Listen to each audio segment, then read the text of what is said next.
एक घने जंगल में एक बहुत पुराना और ऊंचा पेड़ था। उसी पेड़ के एक खोखले तने में एक अकेला उल्लू रहता था। उसका नाम था बूधू उल्लू। बूधू दिन भर सोता और रात को जागता था। वह बहुत समझदार था, लेकिन बहुत चुपचाप और अकेला भी। उसी पेड़ पर एक नन्ही और चंचल चिड़िया भी रहती थी, जिसका नाम था चिकी। चिकी सुबह जल्दी उठती, चहचहाती, उड़ती और फूलों से बातें करती। वो बहुत मिलनसार थी और जंगल के सभी जानवरों की दोस्त थी। बूधू और चिकी की कभी बात नहीं होती थी, क्योंकि उनका समय ही अलग था। जब चिकी जागती थी तब बूधू सोता था, और जब बूधू जागता था तब चिकी सो जाती थी। दोनों एक दूसरे को बस दूर से देखते थे। बूधू को लगता था कि चिकी बहुत बोलती है, और चिकी को लगता था कि बूधू बहुत घमंडी और चुपचाप है। एक दिन चिकी जंगल में घूमते हुए एक शिकारी के जाल में फंस गई। वह फड़फड़ाई, चिल्लाई, पर कोई उसकी मदद के लिए नहीं आया।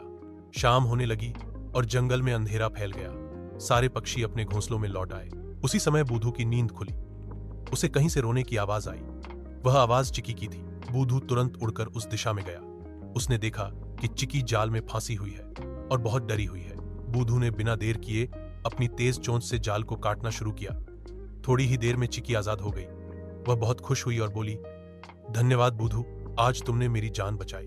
मैं तुम्हें गलत समझती थी। बूधू मुस्कुराया और बोला, मैं भी तुम्हारे बारे में ऐसा ही सोचता था, लेकिन आज समझ में आया कि सच्ची दोस्ती एक दूसरे को समझने से होती है। उस दिन के बाद चिकी और बूधू पक्के दोस्त बन गए। अब वे अपने समय का थोड़ा हिस्सा एक दूसरे के साथ बिताने लगे, कभी सुबह, कभी रात में।